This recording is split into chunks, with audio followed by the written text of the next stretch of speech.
Bonjour à tous, ça me fait plaisir de vous retrouver. Aujourd'hui c'est ma troisième vidéo et donc je vais composer la vidéo que j'ai en tête. Pourquoi est-ce que je fais cette vidéo? Tout simplement parce que j'étais en train de faire le montage, figurez-vous, de la dernière vidéo et il y a un moment où je dis le mot libre arbitre. Et il s'avère que le libre arbitre, moi c'est un sujet qui m'a pas mal passionné, qui m'a pas mal trituré l'esprit. Il se trouve que j'ai été à un moment donné quelqu'un qui disait oui, mais nous n'avons pas de libre arbitre, nous sommes le fruit de nos propres déterminations, et au final, quelqu'un qui me parle de libre arbitre, c'est sans doute un vendeur de tapis ou un coach en développement personnel qui a envie de me faire gober sa formation pour devenir super riche, parce que tu as le libre arbitre de pouvoir devenir qui tu veux, et donc, comme on a tous un libre arbitre, et ben ça sert à rien de se plaindre de tout ce qui est extérieur à nous, parce qu'au final, nous avons un libre arbitre, et on se construit avec ça. Et évidemment, moi, c'est un discours que j'aime pas du tout, que j'aime pas beaucoup. Je trouve qu'il est nul à chier, ce discours-là. Parce que, oui, pour moi, il y a une critique du libre arbitre qui est légitime, qui est une critique sociétale, qui est justement cette critique-là de, oui, nous avons tout un tas de causes autour de nous qui nous conditionnent à devenir qui on est, et que du coup, c'est un peu stupide de reprocher à des gens des choses auxquelles ils ont été conditionnés. Par exemple, je sais pas, quand tu habites en banlieue et que ta seule vision d'avenir, c'est d'être tourneur-fraiseur chez Renault, on peut imaginer légitimement que tu vas avoir plus de chances de tomber dans la criminalité que si ton père s'appelle Jean-Charles de la Villardière et que vous habitez dans le 16e. Voilà. C'est pour ça que moi je trouve ça très intéressant de questionner le libre arbitre, parce qu'il permet en tant que société de se poser les bonnes questions sur comment organiser justement la société pour qu'elle aille mieux, et qu'on arrête de se dire que tout le monde a un libre arbitre magique et que tout le monde peut devenir un peu qui il veut. Ça, c'est faux. Mais maintenant, il y a un deuxième problème qui se pose, qui n'est pas des moindres, qui est que, bah oui, mais du coup, si on est tous déterminés, ça sert à quoi de faire des efforts? Ça sert à quoi de faire des choix? Est-ce que je fais vraiment des choix? Est-ce que ça a vraiment un sens, tout ça? Eh bien, c'est une très bonne question. Et en fait, je fais vraiment cette vidéo-là en prévision des commentaires que j'aurais reçus si j'avais genre 100 000 abonnés sur ma dernière vidéo, parce que dès qu'on dit le mot libre arbitre sur Internet, on se prend tout un tas de gens médiocres qui n'ont rien compris à la philosophie dont il parle, et qui du coup te sortent que bah oui, mais tu parles de libre arbitre, t'es vraiment un débile. Non, non. On peut parler de libre arbitre parce que il y a une différence fondamentale entre l'analyse qu'on fait du terme libre arbitre et de comment il est utilisé dans la société pour légitimer un modèle de société actuelle qui est le libéralisme ou le capitalisme, et nous, à notre propre échelle, comment on se perçoit nous-mêmes en tant qu'humains comme des petits êtres cartésiens et avec un libre arbitre, qui faisons des choix et qui choisissons. Et j'ai envie de parler un peu de ce sujet-là parce que moi-même j'ai eu du mal au début à comprendre quelle était la différence entre les deux et surtout qu'est-ce que ça impliquait. Donc encore une fois, j'ai pas de notes, donc je vais un peu me diriger en fonction de ce que je pressens. On va commencer par Spinoza, évidemment, qui est grand critique du libre arbitre, qui nous dit que au final, les hommes ne sont que des pierres qui roulent en tombant d'une falaise, et que, ignorant les causes qui les déterminent, la pierre ignorant que ce qui l'a fait tomber de la falaise, c'est la gravité et sans doute un petit push au départ, eh bien, ils sont déterminés. De la même manière que la pierre est déterminée à tomber en bas de la falaise parce qu'il y a des causes externes, comme la gravité, comme le fait qu'on l'a poussée, qui font que, ou comme le fait qu'elle soit ronde et qu'elle ait une certaine forme, même l'endroit où elle va arriver en bas de la colline est déterminé. Parce que tous les frottements de l'air, tout le moindre petite poussière, le moindre petit caillou est une cause qu'elle ignore, mais qu'elle va malgré tout subir dans sa chute, et que du coup, elle arrivera à cet endroit-là précis de la colline parce que c'est tout un tas de causes qui l'ont déterminée, et donc cette pierre est déterminée, elle arrivera en bas de la colline à cet endroit-là, et elle n'avait aucun moyen de le prévoir, mais c'était déjà fait. Et ça c'est vrai, ça je ne remets pas ça en question. Cependant, ce qu'on doit comprendre de cette histoire, c'est pas que la pierre ne fait pas de choix. Ce qu'il faut comprendre de cette histoire, c'est que la pierre a l'illusion de faire des choix, qu'en vérité elle n'en fait pas. Il y a un truc très important dans cette philosophie que j'ai dit au début, c'est que la pierre, comme l'homme, ignore les causes qui les déterminent. Et c'est ça le plus fondamental dans cette vision philosophique, c'est que la pierre ignore les causes qui les déterminent. Et ce qu'il se passe avec les gens qui vont dire qu'ils n'ont pas de libre arbitre et que du coup ils sont déterminés et que du coup ça ne sert peut-être à rien de faire des efforts ou de se consacrer à fond à quelque chose, puisqu'au final ils ne seront que ce que le destin a réservé pour eux, eh bien c'est là en fait où ils se trompent. C'est qu'au moment où ils disent que leur destin est déjà scellé, parce qu'ils ont des causes qui les ont déterminés, eh bien ils arrêtent de dire qu'ils sont ignorants des causes qui les déterminent. Ils oublient en fait qu'ils sont ignorants des causes qui les déterminent. Je vais prendre un exemple. Je sais pas, quelqu'un qui a un travail et des enfants. Quelqu'un qui a un travail et des enfants, qui travaille 35 heures par semaine, toutes les semaines, qui doit d'ailleurs travailler parce qu'il a ses enfants, et que du coup, s'il ne va plus travailler, ses enfants n'auront plus de nourriture. Il pourrait légitimement se dire que il n'est pas libre, il n'a pas de libre arbitre, parce que il a une cause qu'il connaît, et une cause qui le détermine, plus ou moins, qui est que il faut qu'il ait de l'argent, et que la seule manière d'avoir de l'argent pour lui maintenant, c'est d'aller au travail, de travailler 35 heures par semaine, de revenir et de nourrir ses enfants. Voilà. Sauf que on oublie que justement, l'homme est constamment ignorant des causes qui les déterminent. C'est ça que dit la phrase. Si bien qu'en fait, même si l'homme peut percevoir une cause qui détermine son action présente, parce que l'homme peut toujours revenir sur ce qu'il a déterminé et réfléchir a posteriori à qu'est-ce qui fait qu'il en est arrivé là, de manière incomplète évidemment, mais s'il est vraiment très très fort, il arrivera à y penser, il arrivera à y réfléchir, et il se dira ok d'accord, si j'en suis arrivé là aujourd'hui, c'est parce que j'ai vécu ça, j'ai vécu ça, j'ai vécu ça, j'ai vécu ça, et c'est la suite logique au final ce que je vis maintenant.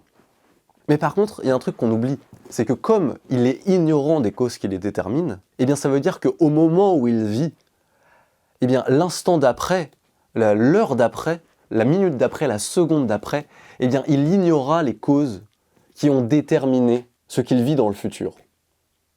On est toujours ignorant des causes qui nous déterminent. Si vous êtes conscient des causes qui vous déterminent à ce moment-là, à l'instant T, au moment présent où vous êtes, ça peut être le cas. Par contre, vous n'êtes pas conscient des causes qui vous déterminent dans la minute d'après. Parce que ce sont des causes différentes. Vous êtes fondamentalement ignorant des causes qui vous déterminent. Je vais refaire le même exemple, mais cette fois-ci avec un exemple plus large, et justement pour bien différencier cet aspect de l'individu qui a son libre arbitre et de la société qui ne doit pas considérer le libre arbitre de l'individu. Mettons quelqu'un qui fait du sport. Moi je reviens souvent au sport parce que c'est un cas classique en fait de choix que tout le monde a eu à faire un peu dans sa vie. Je pense qu'on vit tous dans un monde où on est pressé à faire du sport, que ce soit par la société, par les médias, enfin on a tous un rapport au sport, je veux dire on a tous des muscles, on a tous une respiration, et c'est pour ça que le fait de choisir ou non de faire plus ou moins de sport, c'est un truc que tout le monde a plus ou moins vécu dans sa vie. Donc j'aime bien prendre l'exemple du sport. Donc moi par exemple, je suis né dans une famille, j'avais un frère, mes parents étaient profs, des gens relativement ouverts, si bien que mon frère a pu être végétarien assez tôt, que ça a été plutôt bien reçu dans ma famille, et que moi, comme j'étais petit, j'ai eu envie de l'imiter, et du coup je suis devenu végétarien. Comme je suis devenu végétarien, c'est la cause de mon végétarianisme était mon frère, je me suis intéressé pas mal à la nourriture et à comment on pouvait bien se nourrir, et à comment faire en sorte d'être en bonne santé. Et ça très tôt aussi, c'est-à-dire qu'à partir de 17 ans, quand je faisais mes plats tout seul, je mangeais plus avec mes parents, je me faisais mes propres plats et je mangeais tout seul. Encore une fois, la cause qui a déterminé le fait que je m'intéresse à la santé et que je m'intéresse à comment bien manger et à tout ça, c'est le fait que j'étais végétarien, qui lui-même était causé par mon frère. Bon. Ensuite, quand j'ai commencé à avoir 18 ans et tout, je me suis dit, j'ai envie de faire du sport, parce que c'est dans la continuité. Être en bonne santé, c'est aussi avoir une activité sportive particulière, et du coup, ça m'a fait m'y intéresser. Déjà, j'avais saisi, par le fait de m'être intéressé à la santé, un intérêt particulier pour ce genre de choses, si bien que plus tard, pour moi ça a été une suite logique de m'intéresser au sport. Donc voilà, la cause qui a déterminé le fait que je m'intéresse au sport, c'est le fait que je m'intéresse à la santé. Et du coup j'ai fait du sport, si bien qu'aujourd'hui je suis content du corps que j'ai et je fais du sport à peu près tous les jours, et quelqu'un pourrait légitimement me faire remarquer aujourd'hui, et moi-même je me fais remarquer, que j'ai été déterminé à avoir une pratique sportive régulière et à être en bonne santé, entre guillemets. Ce qui n'est pas le cas de tout le monde. Il y a des gens qui n'ont pas eu la chance que j'ai eue et qui du coup vont être moins portés sur ces choses-là. On pourrait dire qu'ils n'ont pas choisi, effectivement, de ne pas être portés sur ces choses-là. De la même manière que je n'ai pas choisi d'être athée, personnellement. On pourrait légitimement se dire que je n'ai pas choisi d'être athée parce que je suis né dans une famille athée, ce qui fait que la cause du fait que je sois athée est grandement déterminée par le fait que mes parents étaient athées. Bon. Maintenant, il y a un truc qu'il faut aussi se dire, c'est que l'histoire parfaite que je vous ai racontée, où d'abord mon frère est végétarien, si bien que je le deviens, puis qu'ensuite je m'intéresse à comment manger, puis qu'ensuite je m'intéresse au sport, puis ensuite j'en fais, puis ensuite j'apprends à aimer ça, puis ensuite je suis content et que j'en pratique régulièrement et que ça fait partie de moi, cette histoire, c'est mon histoire que je connais parce qu'elle est passée. D'accord ? Mais il faut toujours se rappeler que l'homme demeure ignorant des causes qui le déterminent. Si bien que même si aujourd'hui je suis entre guillemets déterminé à faire du sport, etc., demain, la minute d'après, rien ne m'assure que je vais continuer ça. À chaque fois que je vais à la salle, je choisis d'aller à la salle. Le choix est déterminé, certes, mais à l'instant T, ignorant les causes qui me déterminent, ignorant que je suis déterminé, la possibilité pour moi de ne pas aller à la salle, elle existe toujours dans mon esprit. Et donc, je choisis. Je choisis d'aller à la salle, je m'auto-détermine à aller à la salle. Dans 20 minutes, j'y serai parce que 20 minutes avant, j'ai décidé d'y aller, et c'est tout. Aurais-je pu choisir autre chose ? Ah non, le choix était déterminé comme tous les autres. Mais aurais-je pu savoir ce que j'allais choisir avant de le choisir ? Non plus, parce que je suis ignorant des causes qui me déterminent. Donc de mon point de vue, faire un choix revient simplement à m'auto-déterminer sur une cause. Moi. D'ailleurs, dans toute mon histoire, tout n'a pas été rose tout le temps, j'ai pas toujours fait du sport. Il y a des moments où je me suis clairement laissé aller. Il y a des moments où pendant 6 mois, peut-être, j'ai arrêté de faire du sport et j'étais en train de déprimer sur mon ordi et à pas avoir envie de me lever. Bon, à ces moments-là, qu'est-ce que je me suis dit ? Je me suis dit, effectivement, ok, j'ai eu ça, je me suis intéressé très tôt au truc, mais à ce moment-là de mon existence, je suis tombé en dépression, et du coup, cette dépression-là a été la cause de ma détermination, qui est donc que je ne ferai plus jamais de sport de ma vie. J'aurais pu me dire ça. J'aurais pu me dire que j'ai eu une cause qui a entraîné une conséquence, et cette conséquence, c'est que j'ai arrêté de faire du sport. Ce que je veux faire comprendre, c'est qu'en fait, c'est toujours des histoires qu'on se raconte. On peut s'intéresser à qu'est-ce qui nous a déterminés. C'est toujours marrant, c'est toujours intéressant, et c'est toujours bien, ne serait-ce que pour pas être un fils de pute qui pense être le meilleur et qui méprise les autres, tout simplement. Par contre, au moment où on vit, on n'a aucun moyen de connaître ce qui va se passer après. Moi, les moments où j'étais en mode déprime sur mon ordi, à un moment donné, il a fallu que je me dise « Oui, mais non, il faut que je fasse ça. Il faut que je change. Il faut que je me mette un coup de pied au cul. Il faut que je souffre pour être heureux ou réussir à faire ce que je dois faire. » Et à ce moment-là, rien dans ma conscience ne m'y déterminait. La seule détermination que j'avais, c'était moi. Je suis auto-déterminé. Vous pouvez connaître les causes qui vous ont déterminé, mais vous ne pouvez pas connaître les causes qui vous déterminent. C'est-à-dire que peu importe ce que vous êtes en train de faire, là, je sais ce que vous êtes en train de faire, pour le coup, vous êtes en train de regarder une vidéo sur YouTube. Bon, vous ne pouvez pas savoir ce que vous allez faire la seconde d'après. Il y a de fortes chances que la seconde d'après, vous serez aussi en train de regarder cette vidéo. Mais dans les faits, il n'y a rien qui vous dit quelle cause détermine ce que vous allez faire dans une heure. Dans une heure, n'importe quoi peut arriver. Et si vous vous dites que vos déterminations qui expliquent votre état actuel seront les mêmes déterminations qui expliqueront votre état futur, eh bien, vous êtes en contradiction complète avec ce que dit Spinoza. Parce que justement, Spinoza dit que vous êtes ignorant des causes qui vous déterminent. Vous ne pouvez pas savoir. Vous ne pouvez pas savoir, et donc justement parce que vous ne pouvez pas savoir, vous devez faire l'effort et vous devez essayer. Un autre exemple. Vous avez un projet artistique, vous voulez créer quelque chose. Vous ne savez pas si vous allez réussir. Et votre simple travail, juste le travail que vous allez mettre dans votre art, ne va pas déterminer votre réussite. D'accord ? Effectivement, vous pouvez avoir de la malchance. Demain, vous pouvez apprendre que vous avez un cancer. Demain, vous pouvez, perdre un proche et tomber en dépression. N'importe quoi. qui fait que peu importe si vous faites tout pour faire quelque chose, il y a une probabilité effectivement que vous échouiez quand même. Mais par contre, ce qu'il faut comprendre, c'est que vous saurez toujours qu'a posteriori ce qui vous a fait échouer. Vous n'avez aucun moyen de savoir ce qui va vous faire échouer. C'est pour ça qu'il faut toujours essayer, il faut toujours tenter. Votre travail seul ne suffit pas à déterminer votre succès, vous demeurez ignorant des causes qui vous déterminent. Mais si on prend le problème à l'envers, votre travail vous autodétermine à vous placer dans une configuration où ça pourrait arriver. Car sans votre travail, vous n'arriverez à rien, et ça c'est un fait.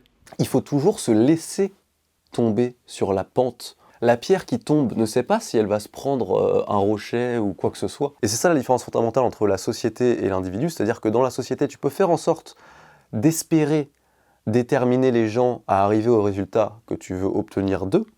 C'est-à-dire que par exemple, si on veut que tout le monde fasse du sport, je sais pas, on va déjà donner de la thune aux gens, pour qu'ils puissent manger bien, et puis qu'ils puissent prendre des cours de sport, et puis qu'ils puissent avoir le temps de faire du sport, voilà, ça serait une bonne idée, je sais pas, plutôt que de mettre la faute sur les gens parce qu'ils font pas de sport et que c'est leur faute et que c'est des merdes. Voilà, ça c'est ce qu'on peut faire sociétalement pour faire en sorte que les gens soient plus déterminés à faire du sport, mais on n'arrivera jamais à déterminer 100% les gens à faire du sport. Mais maintenant, en tant qu'individu, justement parce qu'on est des gens conscients, on a une capacité à s'auto-déterminer. Évidemment. Vous faites des choix qui sont sans doute décidés par des choses, vous faites des choix qui sont sans doute déterminés, mais par contre, ce à quoi ça vous détermine, Ça vous pouvez quand même en avoir une idée. Si vous choisissez maintenant de faire 20 pompes et de faire la même chose tous les jours pendant 3 semaines, dans 3 semaines vous aurez fait 400 pompes. Et la cause de cette détermination, vous la connaîtrez. Et c'était vous-même. Alors, ce choix aura encore été déterminé, oui, mais à votre échelle, qu'est-ce que ça change ? à moins d'être en prison dans une cellule où vraiment il n'y a aucune possibilité de sortir, ou même le gardien ne saurait pas ouvrir la porte, et que vous êtes supposé rester là pour le restant de vos jours, alors oui, là, effectivement, vous pouvez éventuellement connaître votre futur. Et votre futur, c'est que vous allez rester là le restant de vos jours. Voilà. Maintenant, dans une situation dans laquelle il y a un gars qui a juste un taf et qu'il a des enfants, justifier et savoir prédire le futur simplement par une cause, et refuser de voir l'immensité des possibilités qui s'offrent à soi juste parce qu'on se dit prédéterminé par quelque chose, c'est bête, c'est dommage. Si vraiment vous avez envie de faire quelque chose, faites-le, essayez de vous déterminer, vous auto-déterminer à le faire. Mais Léopold, parce qu'en fait j'ai pas fini la vidéo, comment on s'autodétermine du coup? Moi je sais pas, je comprends pas, qu'est-ce que ça veut dire s'autodéterminer exactement? S'autodéterminer c'est super simple, c'est faire des trucs. Dis-toi que à partir d'aujourd'hui, et pendant les 30 ou les 60 prochains jours, tu vas faire de ton mieux pour apprendre la guitare, et dans 60 jours, crois-le ou pas, mais tu seras un peu meilleur à la guitare. Voilà, et tu te seras auto-déterminé à apprendre la guitare. Et peut-être que tu te diras que ce qui t'avait... parce que ça aussi, c'est une cause. Pourquoi est-ce que tu t'es dit que tu avais envie d'apprendre la guitare? Sans doute que, je sais pas, t'avais un pote qui jouait de la guitare, et puis tu l'as vu jouer un soir, et puis à un moment donné, tu t'es dit « Oh, j'ai peut-être envie de me mettre à la guitare ». Et puis à un moment, t'as vu une vidéo d'un gars qui t'a dit « Putain, mets-toi à la guitare si t'as envie de te mettre à la guitare », et tu t'es mis à la guitare, et 60 jours après, tu sais un peu jouer de la guitare. Voilà, c'est ça l'autodétermination, c'est qu'à un moment donné, même si nos choix sont conditionnés par ce qu'on vit, ça n'empêche pas que ces choix, c'est nous qui les prenons. Et je dis de la guitare, mais imaginons que tu as envie de faire le truc qui était le moins prédestiné du monde. Imaginons, je sais pas, tu es un artiste, super artiste, vraiment tu as du succès et tout partout. Tu décides de tout plaquer et de te mettre aux mathématiques. Tu vas en licence de maths et tu fais des maths. Crois-le ou pas, le moment où tu t'es dit j'arrête d'être artiste et je fais des maths, alors que pourtant j'adorais être artiste, c'est ce qui serait un choix complètement absurde, factuellement tu t'es autodéterminé à faire des maths, et quand tu auras fini ta licence, si tu as réussi à aller jusqu'au bout, tu te seras autodéterminé toi-même à avoir fait des maths, et maintenant tu sauras faire des maths. Et d'ailleurs, même cette autodétermination qui semble complètement absurde, au final elle sera quand même explicable par des causes Peut-être justement parce que tu avais envie de faire le truc le plus absurde possible et que le truc qui était venu en tête, à l'inverse de faire de l'art, c'est de faire des maths. Mais ce que je veux dire, c'est que ça n'a pas d'intérêt, c'est que des histoires qu'on se raconte, ça.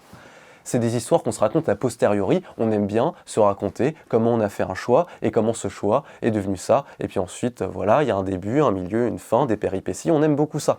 Par contre, notre vie n'est pas un scénario. Et que même si notre vie n'est qu'un jeu de dupes avec des causes et des conséquences qui sont écrites à l'avance, eh ben rappelons-nous quand même la première des causes, c'est nous. Et les choix qu'on va faire, même s'ils sont déterminés, ils sont pris par nous. Nous sommes notre première détermination. Et la société elle-même nous a déterminés avant, et on a tout un tas de trucs comme ça, mais au moment présent, à l'instant présent et à celui juste après, nous sommes notre propre détermination. Voilà. Voilà, j'espère que j'ai été clair. Je dirais que j'ai été à 3/4 clair. Ce que je veux faire avec ces vidéos, en fait, c'est créer une sorte de brouillon, une sorte de vaccin, avant que je fasse une vraie vidéo qui est plus poussée, qui est plus travaillée, et qui est plus avec un texte aussi. Et les 2 premières vidéos que j'ai faites m'ont permis justement d'avoir une vague idée, de développer en fait encore beaucoup plus ce que je voulais dire à l'écrit par contre après. Donc je suis content, voilà. C'était la 3e vidéo.